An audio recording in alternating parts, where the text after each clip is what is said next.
She was 18 and homeless. No family to go back to, no roof to sleep under, no name anybody in the river towns had ever heard. Just a canvas pack with 3 shirts in it, a tin cup tied to the strap, and 10 copper coins she had been saving in the bottom of a clockwork tin since she was 12 years old. And with those 10 coppers, she bought a rusted Goblin Steamboat tied to a rotting pier at the back end of a forgotten Goblin river port called Sluice Harbour. The hull was eaten through in 3 places. The boiler was cold. The brass funnel was green with 47 years of neglect. The portmaster said she would be lucky if it stayed afloat through the autumn. He said it kindly, the way a man says a thing he believes to be true and does not enjoy saying. But what nobody knew, not the portmaster, not the Goblin shipwrights who had passed by it for 47 years without looking twice, not the orc girl herself, was that beneath the floor plates of that old steamboat, under a sealed iron hatch that had not been opened since the guild purge of the 83, was something that would change her life forever. And not only her life, whole guilds, whole cities, whole arguments about who was allowed to make what and in whose name and for whose benefit. Before we go on, if stories like this mean something to you, hit subscribe so you do not miss the next one. And tell us in the comments where you are watching from. We love seeing how far these stories travel down the river. Her name was Bryn Ironbow, and she had been moving toward machines her whole life without knowing it. She had been born in a mountain mining hold called Carrick Ver, the kind of orc clan hold where the men sang at the rock face before they cut it, and the women walked the deep tunnels with copper lamps in their hands and counted the heartbeats of the stone for cracks. The clan hold did not survive her childhood. When Bryn was 6 years old, the deep galleries collapsed in what the survivors later called the Long Quiet. A whole vein of black slate had been hollowed out by clean, greedy work, and one Thursday afternoon in late summer, the ceiling of the world came down on top of 340 miners and their families. Bryn was up at the surface, helping her grandmother hang washing when it happened. Her parents were not. Her older brothers were not. Her aunts and uncles were not. The mountain swallowed everyone she belonged to, and then sat afterward in its old, patient silence, like nothing had been taken at all. 340 names, and only the surface workers and the children and the very old left to carry them. There were not many places for the survivors of a fallen clan hold to go. Most of the older ones drifted to other holds and were absorbed into other lineages, taking the names of cousins and uncles to whom they had not spoken in 20 years. Bryn's grandmother, who was old and proud and slow to bend her head to a new hearth, took Bryn down out of the mountains entirely and walked her 200 miles to a human city called Aldroch Bend, where she had a distant cousin married into a baker's family. The walk took 11 days. Bryn remembered very little of it afterward, only the smell of pine smoke at the inns and the way her grandmother's hand had felt holding hers, dry and strong and not letting go. The cousin took them in for a winter. The grandmother died in the spring. Bryn was 7 years old. The baker's family fed her until she was 8, and then quietly arranged for her to be placed with an old human clockmaker named Hellis Vant, who needed a strong pair of hands around the shop and did not mind that the hands belonged to an orc girl.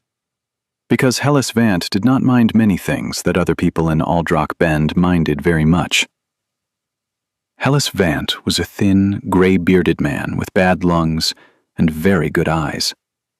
His shop sat on a narrow street called Pendulum Lane, between a chandler and a cabinet maker, and inside that shop were more small moving parts than Bryn had ever imagined could exist in one room. Mainsprings coiled in tin boxes, escapement wheels stacked in cloth pouches by tooth count, tiny screws sorted by hand into ceramic dishes glazed in a different color for every length, pivot files no thicker than a piece of straw, tweezers with tips so fine you had to handle them like a held breath. A clockmaker's life was a life of cataloging things smaller than your fingernail. And Hellis Vant taught Bryn how to catalog them, the way a priest teaches a child to fold linen on an altar. With patience, with reverence, without any explanation at all about why it mattered. Because in a craft, the mattering is something you arrive at on your own. For 10 years, Bryn lived in the attic above the shop and learned.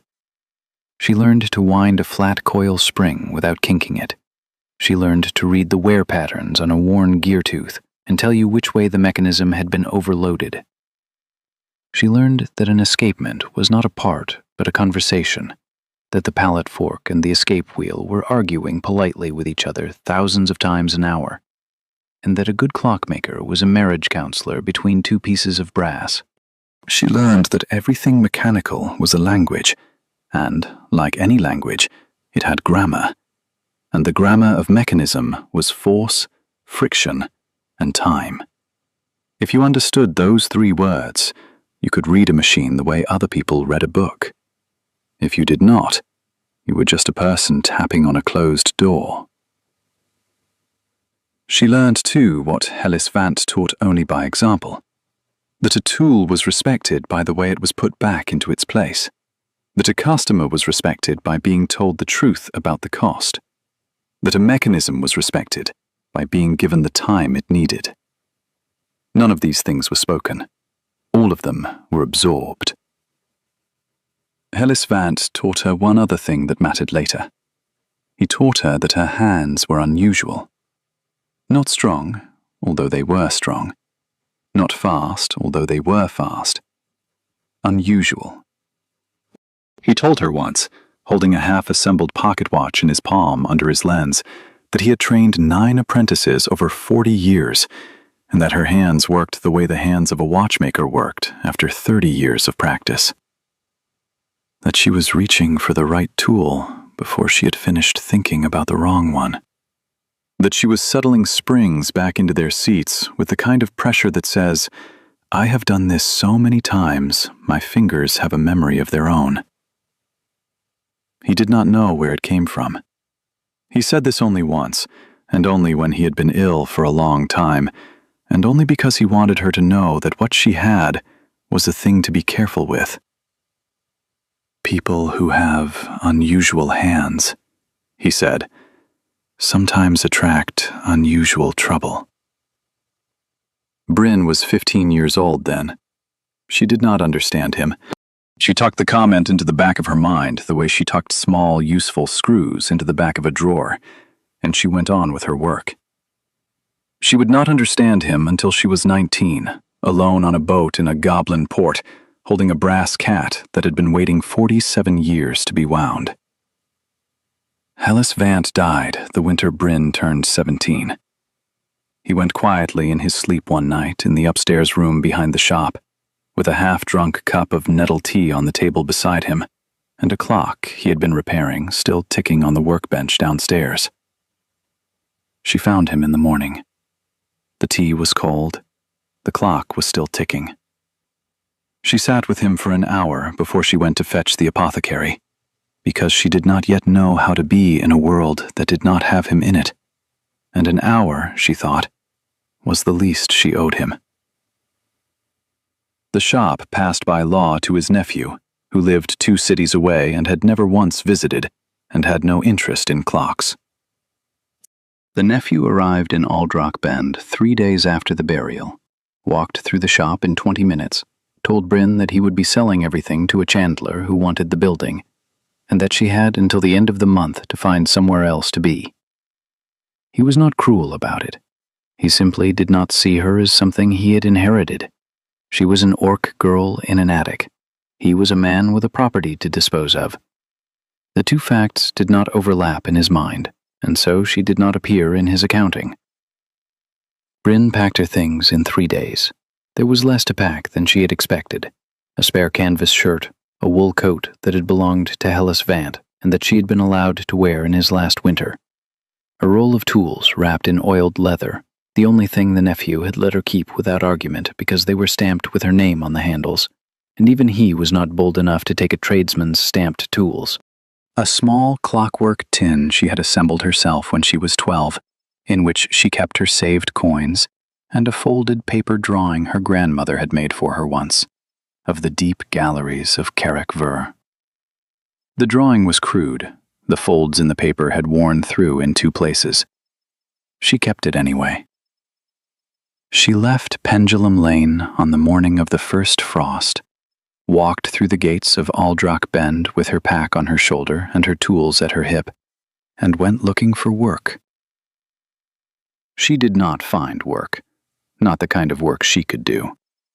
She knocked on the door of every clockmaker and instrument maker and small repair shop in the cities along the high road, and what she learned, gradually and then all at once, was that nobody in the inland human cities was going to hire an orc girl to handle the small mechanisms of their craft.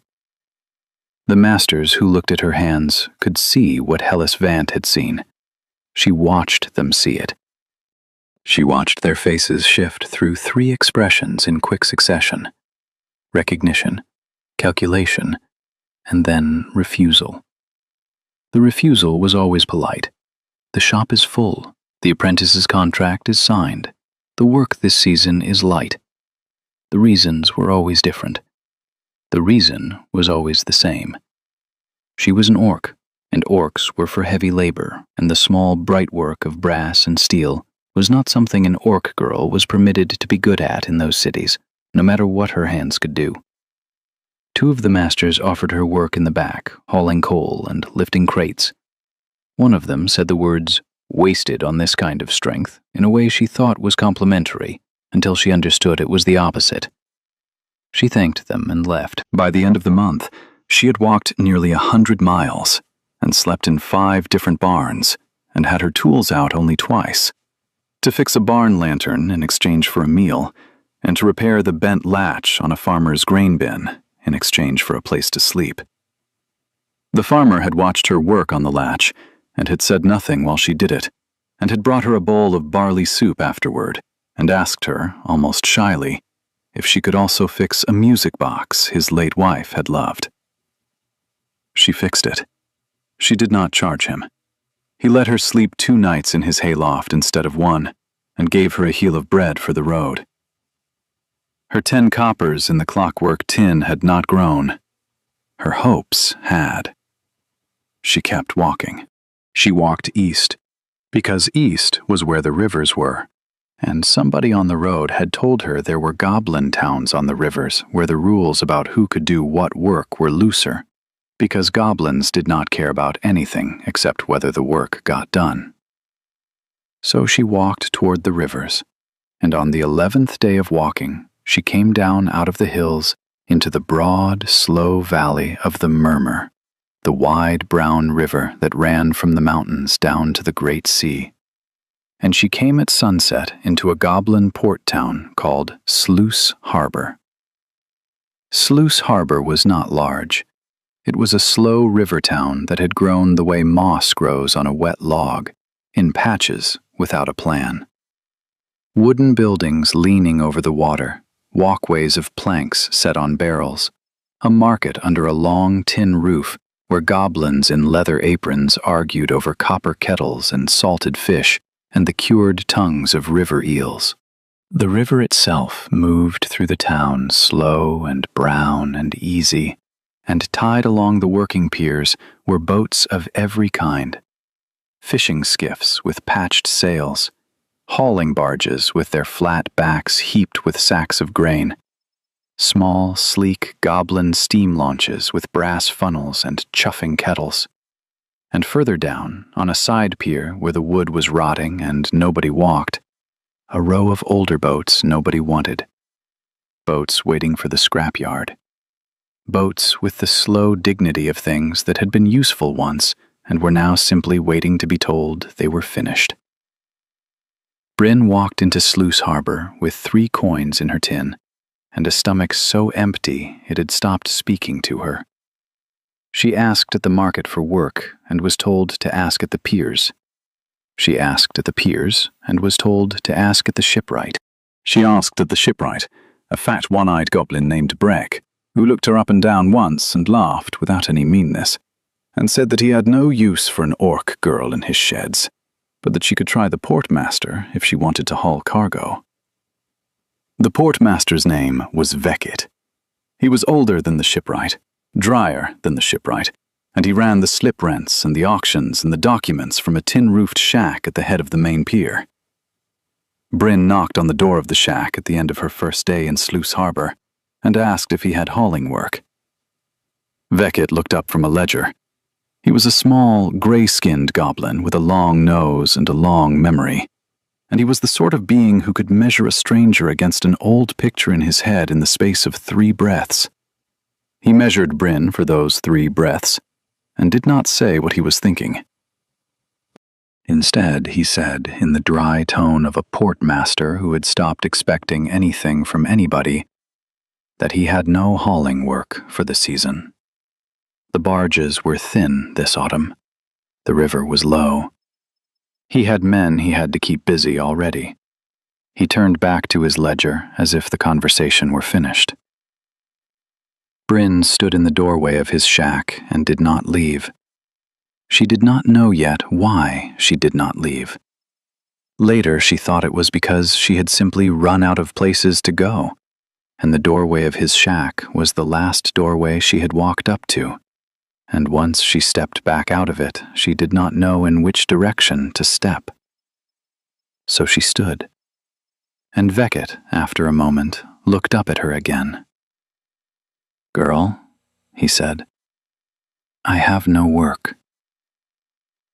"I have 10 copper," Bryn said. "I will buy a place to sleep. Not lodging. A boat. Any boat. The cheapest one you have." Vecket set his pen down. He was a goblin who had run a river port for 31 years, and he had not in all that time heard an orc girl ask to buy a boat.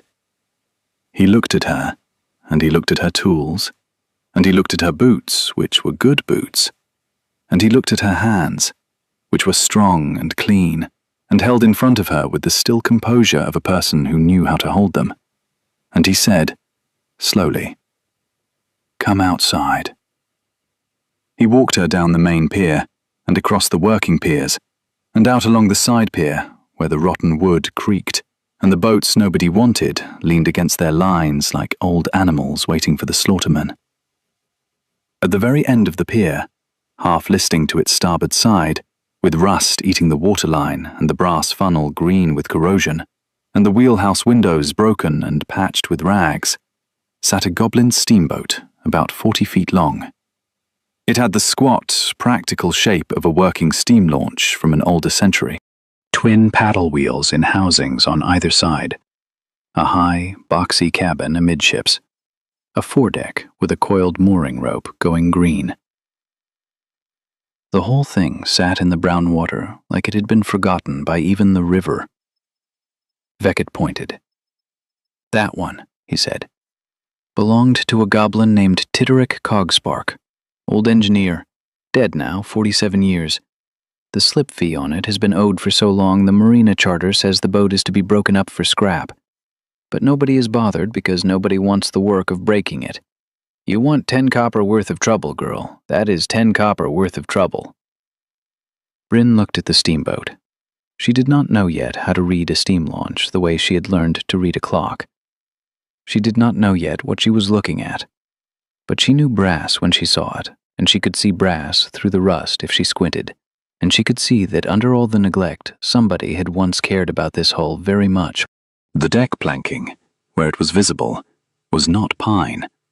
It was oiled walnut. The brass fittings at the corners of the cabin were stamped with a maker's mark. The paddle housings, even oxidized, were curved in a way that took skill to forge. The cabin roofline had a gentle camber to it that no factory-built launch would ever have, a curve a goblin shipwright would have spent extra days on than nothing but the look of the thing. This was not a cheap working boat. This had been somebody's careful work. Somebody had loved this thing. "How much?" she asked. Beckett scratched the side of his long nose. 10 copper, he said. Even. Cover the auction paperwork. Anything left over after that you can keep. And the boat is yours, and the trouble is yours. And I will not be the goblin you come crying to when the boiler kills you in your sleep. Bryn opened her clockwork tin.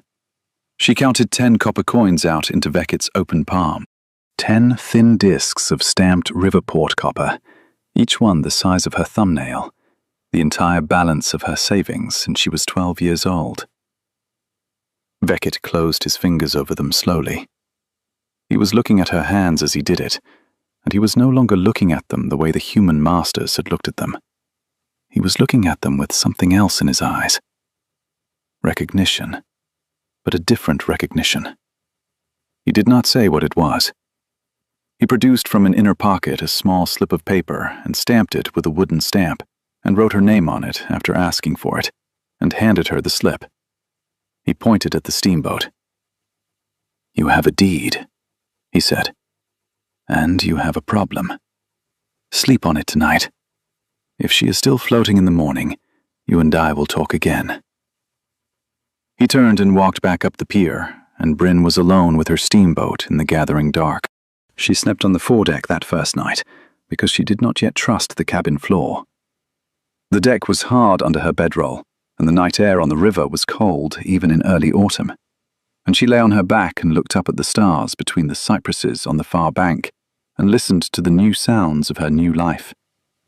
The slap of water against a steel hull, the chuff of a steam launch passing in the dark out in the main channel, the croak of river frogs, the slow creak of the steamboat under her own weight as it shifted at its lines, the occasional plop of something heavier breaking the surface out where the channel ran deep, and then the small concentric ring of water spreading out and meeting the side of her boat.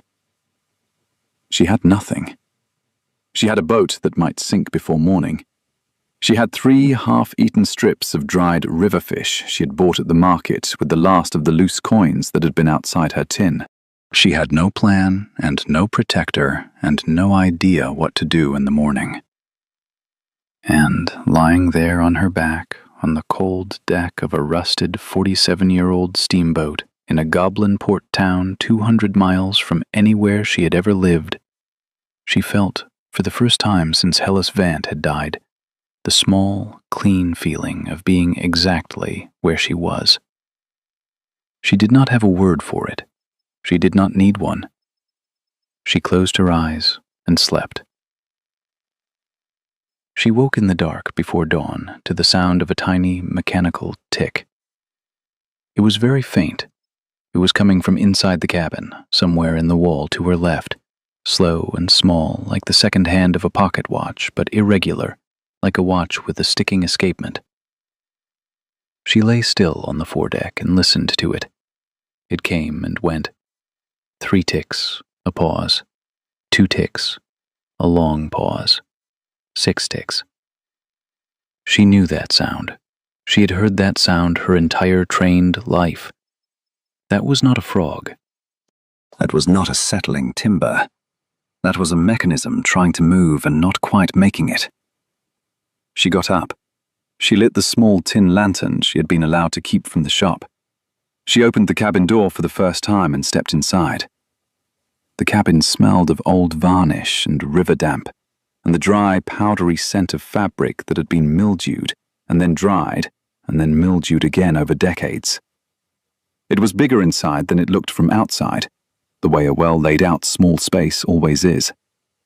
A bunk along one wall, the mattress black with rot. A small iron stove against the rear wall, its pipe gone to red flakes. A built-in chart table under the front window. 2 cupboards. A low ceiling she could just stand under. The walls were panelled in dark wood. The floor was planked. Everything that should have been there was there, and underneath everything that should have been there, even in the dim light of her tin lantern, she could see, just barely, the outlines of a great deal more. Small seams in the wood panelling that did not look like joint seams. Subtle inset circles the size of a thumb tip on the corners of cabinets. thin dark lines on the floor planking, running not along the grain, but across it, in patterns that no plain floor would have. The whole cabin, she realized, was a puzzle box. Bryn raised her lantern. The tiny mechanical tick came again from inside the wall near the bunk. She put her hand flat against the panel. The panel was warm. Not hot, warm. As if there were something inside it that had been quietly running on its own for 47 years and was, this night, perhaps because she was on board and perhaps for some other reason, beginning to wake up. If you are enjoying this story so far, do me a small favor and hit that subscribe button. It helps the channel more than you know. And while you are at it, tell us in the comments, have you ever moved into a place and felt, somehow, that the place had been waiting for you? We read every comment. The mechanism in the wall did not let her sleep again that night. She sat in the cabin with her lantern and her tools, and she ran her hands across the wood paneling inch by inch, the way she had once been taught to run her fingers across the case of a sealed pocket watch, to feel for the hairline of a hidden seam. She found 4, then 6, then 11. The paneling of that cabin was not paneling. It was a row of cabinets so finely made that their seams were invisible to anyone who was not looking. Each one a small, flat door, set flush, with no handles. The dark, inset circles she had noticed were not decoration. They were finger pads. You pressed them, and the door behind them released with a soft click, and a drawer or a small shelf would swing out. She pressed one. It clicked. A drawer the width of her palm slid out of the wall on a brass track. Inside it, laid neatly in fitted slots cut into red felt, were a row of tiny, precision screwdrivers. Goblin steel, black-handled. The kind a watchmaker would weep to own. She pressed another. A second drawer slid out. Brass calipers, a vernier scale on the side. She pressed another. A folded loop in a leather pouch. Another. A coil of fine steel wire on a wooden spool. Another. A little kit of tap dies, each one a perfect, minute hexagon. Another. 3 glass bottles of clock oil, the wax seals on their corks dry but still sound after almost half a century. Another. A bundle of pre-cut shim brass. Another. A folding magnifier. Another. A miniature anvil the size of a duck egg. Another. A roll of jeweler's chamois that, when she unrolled it, held 20 different polishing burrs in 20 fitted loops. She sat in the middle of the cabin floor with these things spread around her in the lantern light. And she did not know yet who Tidderick Cogspark had been, but she knew what he had been, and what he had been was a precision engineer, a jeweler of mechanism. Not a fisherman, not a hauler, not a steam launch captain. The man who had owned this boat had owned it as a floating workshop. Every cubic inch of that cabin had been built to put one tool in reach of one hand and no other tool in the way. He had lived inside his work the way some people live inside a song. She found the workbench an hour later. It folded down out of the rear wall on a counterweighted pair of hinges so balanced that she pulled it out with 2 fingers. A flat, steel-topped surface, dry-stained from the spilled oil of 1,000 jobs. A small vise was bolted at the corner. Above the workbench, when she opened a thin upper panel, was a row of mounted magnifying glasses on adjustable brass arms, the kind that a precision worker would swing into place to enlarge whatever was under his hands. The whole arrangement folded back into the wall when she pushed it. 47 years of nothing, and the brass arms still moved smoothly. He had oiled them well the last time he closed them. He had known, when he closed them, that it would be the last time. There was no other way to explain how carefully it had been done. The tiny mechanical tick came again. It came, now that she could place it more carefully, from beneath the floor. She moved the bunk, or rather she discovered that the bunk frame slid sideways on a brass rail set into the floor planks, neat as a drawer. Underneath the bunk, set flush into the planking, was a hatch, a small one, about the size of a hand. It had a recessed brass ring for a finger pull. She crouched and pulled it. The hatch lifted. Inside, in a padded compartment lined with the same red felt as the toolkits, sitting on a small wooden cradle so it would not roll, was a brass and steel object about the size and shape of a curled sleeping cat. Its eyes were 2 glass beads. Its sides were segmented brass plates with delicate hinges. Its little ribs rose and fell very, very slowly, in something so much like breathing that for a moment Bryn forgot that what she was looking at was a machine. The tick had been the cat. Some small clockwork inside it had been quietly trying to wind its own spring for 47 years on a residual energy that was nearly gone. She lifted the brass cat out of its cradle. It weighed perhaps 2 pounds. It was warm in her hands. The tick was very faint now, almost finished. The little ribs paused, resumed, paused. Bryn carried the cat to the workbench. She turned up the lantern. She took the smallest of Titterick's screwdrivers from the drawer on the wall. And she opened the brass cat. Inside it was the most beautiful mechanism she had ever seen. She had seen the inside of Hellas Vance's best work, his 30-day movement pocket watches, his 8-piece astrolabe restorations, and they had been beautiful. They had been the inside of language. This was the inside of poetry. 3 nested mainspring barrels in a triangular layout, a train of gears so finely cut their teeth caught the lantern light and threw back tiny gold sparks. An escapement she had never seen the like of, with a pallet fork that swung on a jeweled pivot the size of a grain of millet. And running through all of it, around all of it, an elegant chain of brass pushrods and tiny linkages connecting the central mechanism to limbs and ribs and the joints of the jaw, so that this little brass animal, when it was wound, would not only tick, it would move, it would breathe, it would, in some small mechanical sense, live. Bryn wound it. She used a key she found in a slot at the side of the workbench. She wound it gently, very gently. The springs were old. She felt them take.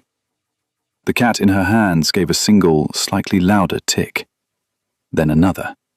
Its little ribs rose more strongly. Its glass eyes did not open because they were beads, but the lids over them, which she had not noticed were lids, slid back. The beads caught the lantern light. The brass cat lifted its head off the workbench and looked at her. She sat in the cabin for a long time with this small machine looking at her in the lantern light, and her hands shaking, and her breath coming uneven. And she understood, with the slow certainty of a person who has been waiting all her life for an answer to a question she did not know she had asked, that whoever Titterick Cogspark had been, he had not been an ordinary goblin engineer, and the boat she had bought for 10 copper coppers was not an ordinary boat. It was a workshop, and a hiding place, and a message, and the message had been waiting on the rotting pier of Sluice Harbour for somebody to come and find it. She did not find the hatch beneath the boiler until the 3rd day. She spent the first 3 days simply learning the boat. She crawled every inch of it. She mapped every hidden compartment. She made a list in a small leather notebook she had brought from the shop. By the end of the 3rd day, her list had 94 entries on it. 94 small, carefully hidden caches, drawers, racks, slots, and inset shelves, each of which held precision tools, materials, or partially completed projects in various states of suspension. Some held finished things. A tiny brass songbird that, when she found its winder, sang a 4-note phrase in a clear, high voice, and then bowed and folded its wings. A small mechanical hand, the size of a child's, articulated to the second knuckle, that opened and closed when wound. A miniature paddle wheel less than 3 inches across, with such fine bearings that when she breathed on it, the wheel turned. But there were also unfinished things. Drawings, half-completed assemblies pinned to backing boards, schematics rolled in tubes. And it was the drawings that began to make her uneasy. The drawings were not the casual sketches of a hobbyist. They were guild-grade engineering schematics, with the careful cross-hatching and dimensional notation and elevation views that she had only seen in the bound volumes Hellis Vant had kept locked in a glass case in the back of the shop because they had been expensive to acquire and even more expensive to copy. These drawings on Tiderick Cogspark's boat were schematics for machines that had no place existing on a private workshop boat in a backwater goblin port. Machines that should have been the work of a whole guild. Machines that, the more carefully she read them, the less sense it made for any single goblin to have known how to build at all. On the morning of the 3rd day, she pulled up the floor plate beneath the small iron stove because she had seen what looked like a seam there, and she had a feeling. Beneath the floor plate was a steel hatch. The steel hatch was sealed with 3 brass latches and 1 heavy combination dial. The dial was a Goblin engineer's lock, the kind that had a sequence of teeth and notches that meant nothing to a person who did not know Goblin engineer's lock conventions. Bryn knew Goblin engineer's lock conventions. Hellis Vant had taught her, because the locks were used in the inland cities by certain very old families. She knelt on the floor of the cabin and ran her fingers along the dial and felt the click points, and within 20 minutes she had the sequence, and the latches sprang open all at once, with a small puff of trapped dry air that smelled of leather and old paper. The compartment beneath the boiler was about 3 feet square.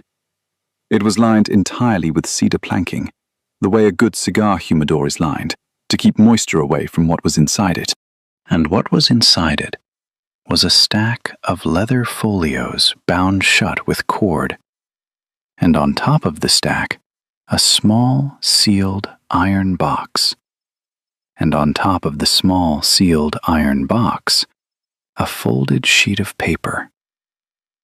And on the folded sheet of paper, in spidery, careful, Goblin engineer's script, the words, "To whoever finds this."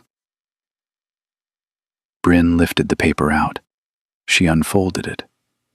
She read, "My name is Tiderick Cogspark. I was born in the river port of Murmur Bend in the year 67 of the old quiet calendar. I served as a journeyman engineer in the Goblin Engineers Guild from the year 81 until the year 93, at which point I was struck from the rolls of the guild and ordered into permanent exile on charges of teaching restricted material to a student outside the recognized lineages. The student was a young orc woman named Vagra Ironbow.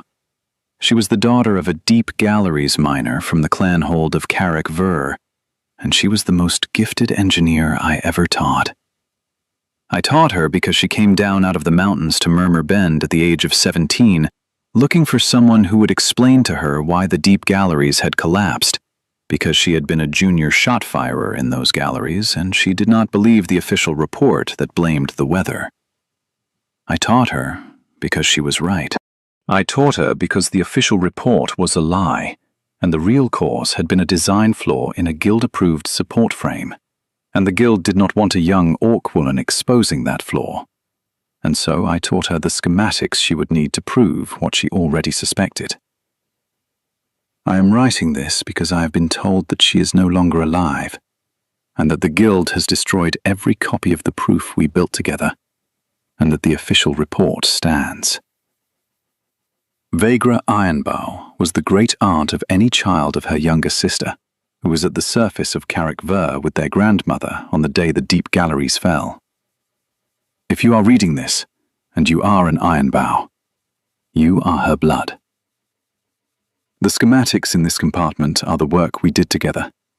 They are the work I have continued in her name for 31 years. They are the property of the line of her blood, and they were never the property of the guild. Take care of them. The boat is yours. Some boats are floating workshops. Some lives are also floating workshops. We move down the river, and we make what we can. To Derek Cogspark, in the autumn of the year 40. Bryn read the letter 3 times. Then she folded it carefully. Then she sat on the floor of the cabin with her back against the cedar-lined compartment, and she did not move for a long while. She did not cry. She had not cried very much in her life, and she was not going to start now. But she sat with a great weight on her chest, and she thought about her grandmother, who had walked her 200 miles down out of the mountains and never once said the words "deep galleries" in her hearing afterward. She thought about her mother, whose face she could barely remember. She thought about Hellis Vant, who had told her once that her hands worked the way a clockmaker's hands worked after 30 years of practice, and who must have known what he was looking at when he looked at them, and who had never told her, because Hellis Vant was the kind of man who did not give you a story he thought you would only carry as a burden. She thought about a great aunt named Vagra Ironbow, whom she had never heard of, who had walked down out of the same mountains 40 years before she had, looking for the same kind of answer, and who had found a goblin engineer in a backwater river port, who was willing to teach her what nobody else would teach her. She thought about the way her grandmother had held her hand on the long walk down to Aldrock Bend, dry and strong and not letting go, and she understood for the first time that her grandmother had been walking her toward this boat in a way that her grandmother could never have known and would never have wanted, but that the river of things had carried her here anyway. She thought, also, about the schematics in the folios under the boiler hatch. She had not opened them yet. She did not need to open them yet to know what they were. They were the reason Tidderick Cogspark had spent 47 years quietly building a workshop into a boat on a rotting pier in Sluice Harbor, and then dying with all of it sealed beneath his floorboards. They were the reason the Goblin Engineers Guild had stricken him from the rolls. They were the proof. They were the work.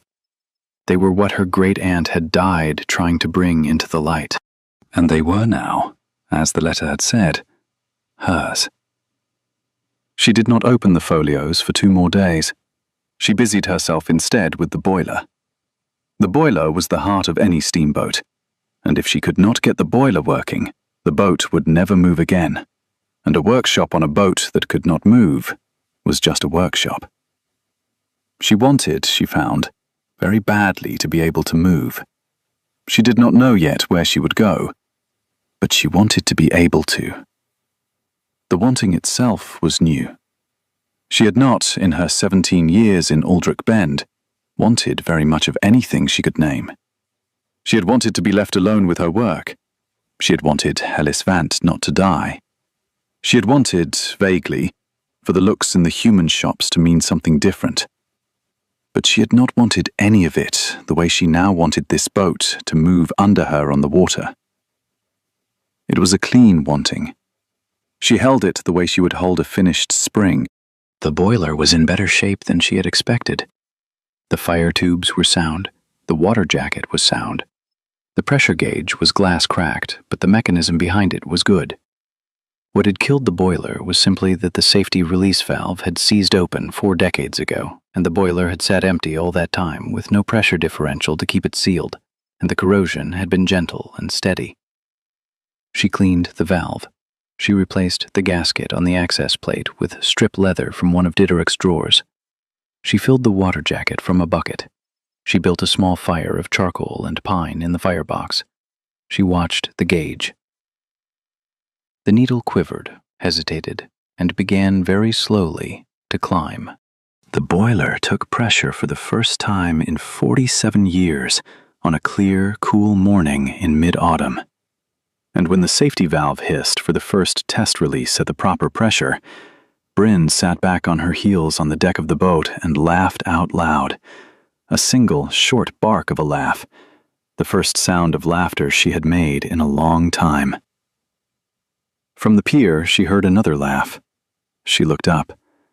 An old goblin was standing at the end of the rotten pier with a cane and a long gray coat and a sharp, clean face that did not quite match the rest of his stooped body. He was watching her. He had been watching her, by the look of him, for some time. "Cogspark's boat," he said. "Lit again." Bryn stood up slowly. She put a hand on the boiler casing. The metal was warm under her palm. The old goblin walked, slowly, with his cane, down the rotten pier toward her boat.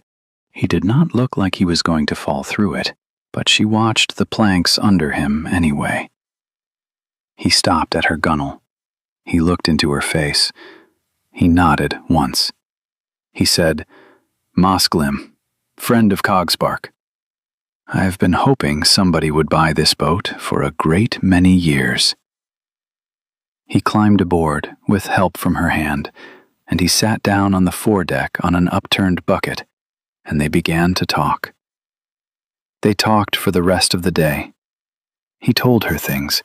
He told her about Tideric Cogspark, and about Vagra Ironbow, and about the guild purge of the year 93.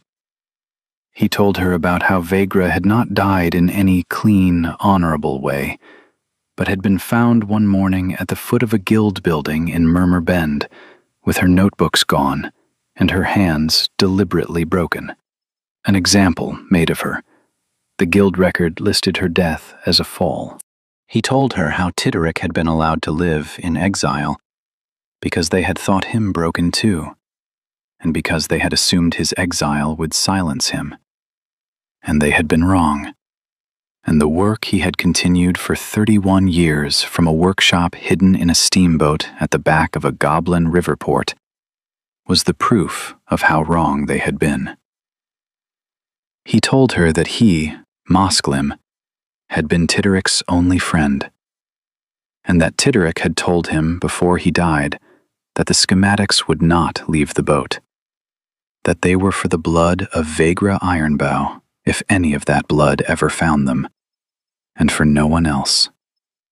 That Mosglim should watch the boat and the pier, and that if an orc ever bought it, he should come and stand at the end of the pier and wait to be invited aboard. "I have been watching this pier for 47 years, child," Mosglim said. "I am very tired. I would like to sit down on something that is not a bucket." Bryn took him into the cabin. She unfolded the workbench. She showed him the brass cat which she had wound again that morning, and which was sitting on the chart table, grooming its mechanical paw against its mechanical ear, with the satisfied indifference of any cat. Mosglim looked at the brass cat for a long time. He took his cap off in front of it as if it were a person. He put his cap back on. "He finished it," Mosglim said. "He finished it. He never told me he finished it."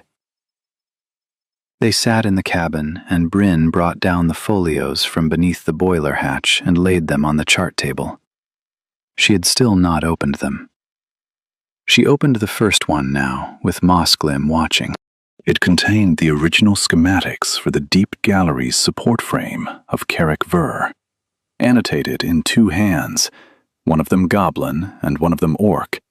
The orc handwriting careful and steady and intelligent, pointing out the load fault that the guild design had ignored. The handwriting was Vagra Ironbow's. Bryn touched the page very lightly with her fingertips. It was the first thing of her great aunt's she had ever seen, and the handwriting was, in its careful steadiness, somehow familiar to her. The way a person's voice is familiar even before you have ever heard them speak. She wrote her own letters the same way. The slight forward lean, the long lower loop on the Y. She had thought she had learned that from Hellas Vant.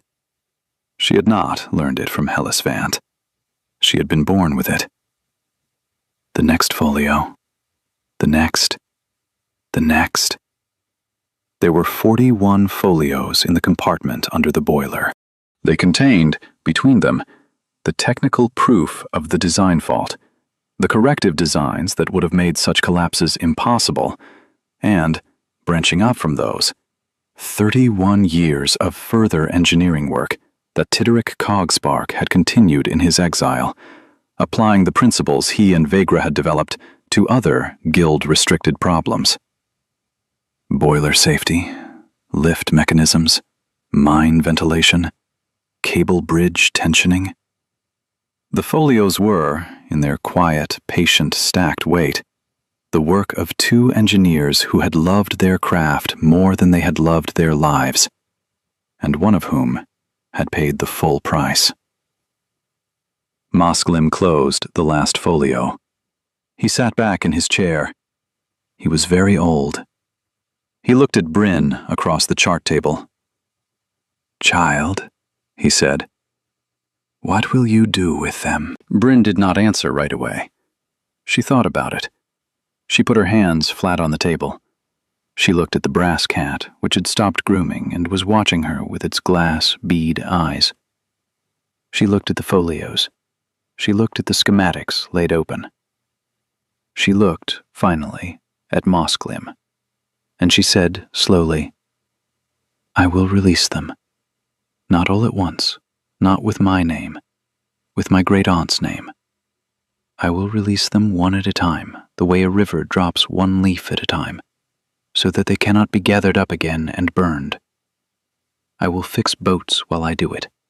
I will live on this boat. I will keep the brass cat.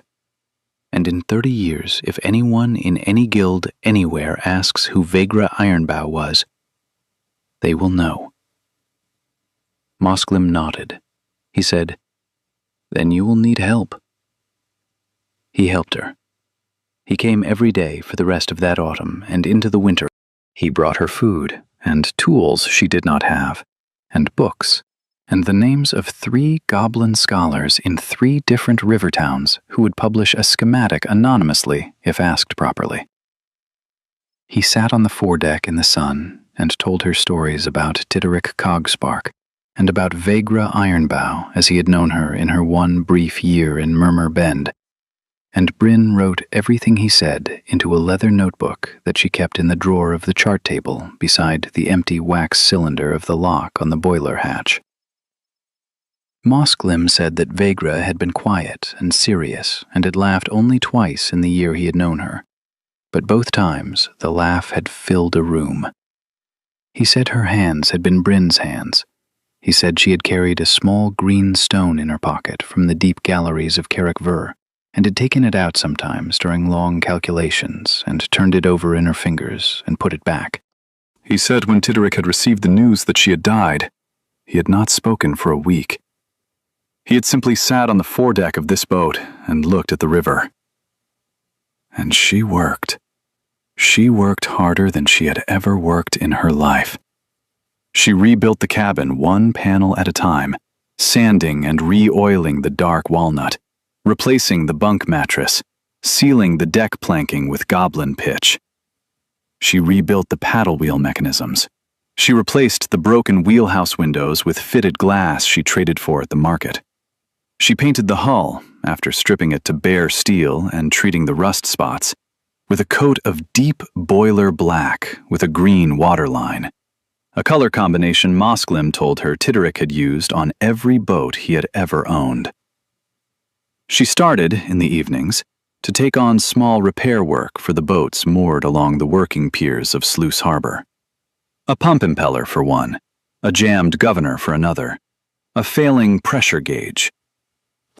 Word moved through the port slowly, the way word moves through a goblin port, by being passed from hand to hand at the market of assorted fish. The orc girl on Cogspark's old boat. She knows what she is doing. She is fair. She does not talk. She fixes it the first time. The customers came. At first, only the goblins who had known Tideric. Then everybody. Bryn charged fair prices. She turned no one away. She did the small, precise work that the guild engineers in the inland cities would not have come out to a backwater port to do. And she did it on a sliding scale. And within a year she had a steady living and a reputation as the kind of mechanic you went to when something delicate had broken, and the guild men had told you it could not be fixed. An old shrimper named Dosh brought her a music box that had belonged to his mother. She fixed it. He brought her gumbo every week after that, in a clay pot, and refused to be paid for it, and would sit on her foredeck and eat his own share with her, and tell her about the river the way it had been 40 years ago. A goblin widow named Pell brought her a child's wind-up toy, a tin frog whose hinge had broken. She fixed it. The widow paid her with a hand-knit wool blanket that smelled of cedar. The blanket went on her bunk and stayed there. Sluice Harbor decided about her, slowly, and once it had decided, it did not unfold its decision. And every season, every 3 months, a schematic was published anonymously through one of the goblin scholars Mosglim had named, and signed with the simple line, "From the workbook of Vegra Ironbow, Orc Engineer of Carrick Ver," in the hand of her successor. The first one was the Deep Gallery's support frame correction. It made a small noise in the engineering world. The second one made a larger noise. The third one made a noise the guild could not contain. Because by the third one, a young goblin instructor in Murmur Bend had begun to teach the corrections to her students. And once a thing has been taught in a classroom, the guild can no longer pretend it was never said. By the time Bryn had been in Sluice Harbor for 2 years, the name Vegra Ironbow was being spoken in goblin engineering schools as the name of a forgotten precursor. By the time she had been there for 5 years, the official guild record of Vegra Ironbow's death had been quietly amended. By the time she had been there for 10 years, the Deep Gallery's support frame fault, which Vegra Ironbow had identified and the guild had buried, was on the standard examination for any new engineer entering the Goblin Guild. And by the time Bryn was 30 years old, and Mosglim was very old indeed, and the brass cat sat on the chart table watching them both with its glass bead eyes, the small workshop boat on the rotting pier at the back of Sluice Harbor was known up and down the Murmur as the place where a piece of broken precision work could be fixed, if you were patient enough to wait your turn, and where, sometimes, if you stayed long enough and asked the right way, the orc engineer who lived on the boat might also tell you the story of a great aunt she had never met, and a goblin teacher she had never met, and a small mechanical animal that had been ticking for 47 years in the dark, waiting to be wound again. If this story is moving you, take a second to subscribe and share it with someone who needs it. And tell us in the comments, have you ever inherited a piece of work or a story that you did not know you were going to inherit until it found you? We would love to hear about it.